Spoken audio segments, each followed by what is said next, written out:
What's going on YouTube? Today I'm going to do a review on the Hoyt VTM 34. This is one of Hoyt's flagship model bows for this year. Hoyt actually kept the RX-7 from last year in the RX-7 Ultra. It was a great performing bow, so they kept that as their carbon line. On the aluminum side, they went with the VTM 34 and 31, which are great bows. I actually decided to go with the aluminum bow, and I'll talk a little bit about that. So I'm not a guy that's going to buy one certain brand, but over the last 5 years I have shot multiple different Hoyts and I've been madly in love with them. They do a great job, fantastic.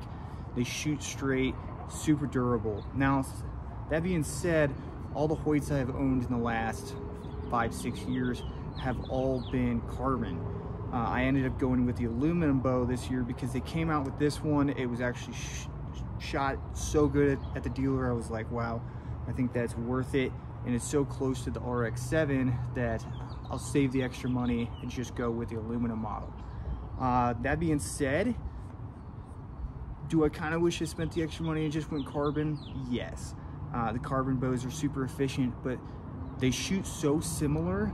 The big thing I think that's going to make the difference between the two is the durability. Durability, hands down. When you're in the elk woods climbing up mountains, there's a chance you're going to slip and fall and cam's going to hit something. I think that in itself is the reason you buy carbon.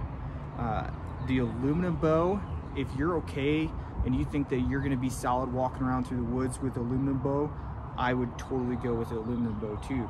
It's just kind of how hard you're going to hunt, where you're hunting, and your surroundings. I really like this bow. I'm still keeping this one. I'm going to hunt with this one all the way through elk season.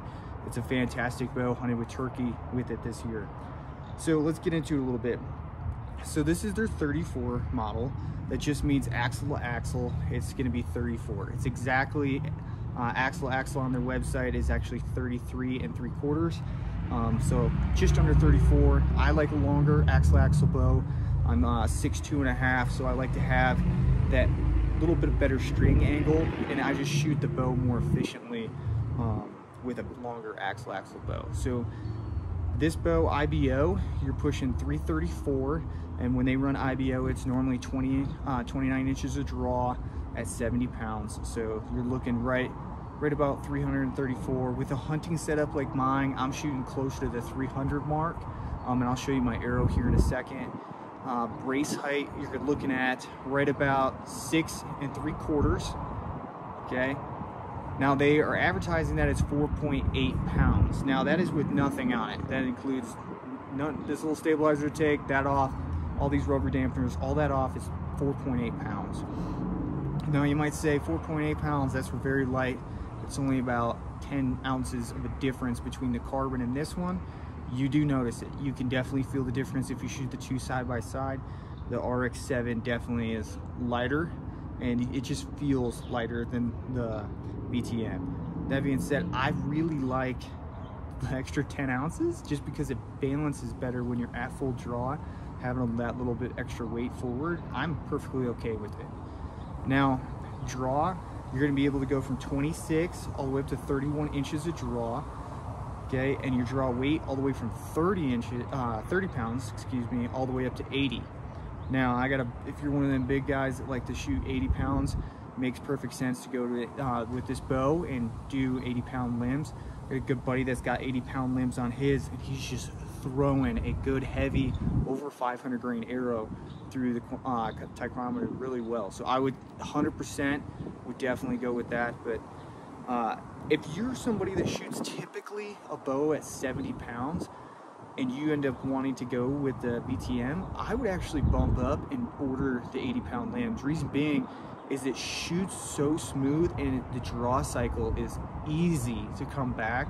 I would go with the 80-pound limbs and turn it down and then just work yourself up to get to that 80-pound mark, because the bow shoots so great and has the smoothest cycle that when I first bought it, I typically shoot 65, 70 pounds, depending on the bow. If it's super aggressive, like your levitates, I don't normally go towards the heavier bow like that.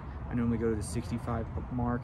This one I maxed right to 72 and shot it like a dream, so I ended up sticking with 72 pounds on this.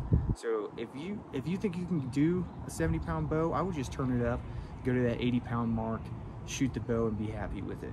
So without further ado, let me just throw a couple arrows through this.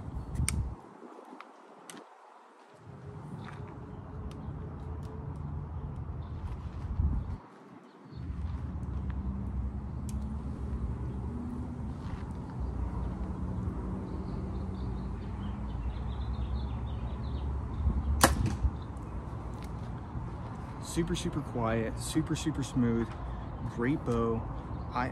If you're looking for a hunting bow and you're okay with aluminum and you want to get yourself something that's just going to shoot lights out and you can trust all the way through hunting season, I would totally go with this bow. Once again, it being aluminum, yeah, it's got a couple drawbacks, but if you outweigh the drawbacks that most people are talking about right now, like it being cold to the touch, unlike carbon, which is going to be warmer during the cold weather, to the durability factor, I think it's a fantastic bow, and it's going to do everything you want it to and more.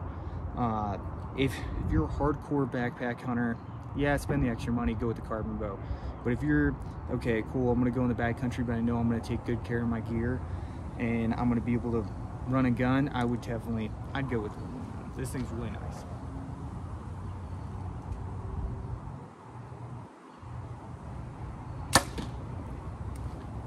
Super smooth, great bow.